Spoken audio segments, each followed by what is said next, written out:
Today's headline pulls straight from the newsroom. Dave Dawson, the co-founder of Charleston's bespoke lighting company Urban Electric, has died at the age of 53.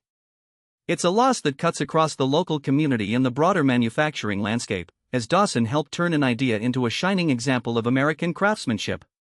Dave Dawson and Themis' wife had punna rad, to no background in business when they decided to build a lighting company in Charleston, South Carolina. In the early days of Urban Electric, they were simply two people with a passion for light, design and the desire to create something that mattered. They built a factory in South Carolina that would become a beacon of American manufacturing, a place where quality and design were not just buzzwords but daily practice.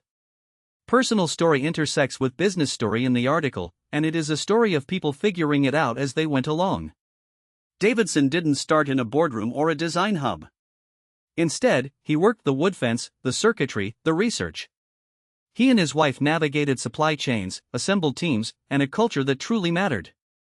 Their approach was not to rely on inherited expertise but to ask when, how, and why to do something better. That mindset is part of why Urban Electric is still known for its craftsmanship. The piece notes that the company took a long, meandering path, with its early days described as beginnings in a garage, a rundown basement, a borrowed space on a side street. But unlike many startups that pivot in a sprint, Dave stuck with the idea, taking steps that would make a more thoughtful product. He ensured that every light that flowed out of the factory had the same emphasis on design and durability, standards that were explicitly communicated to the team.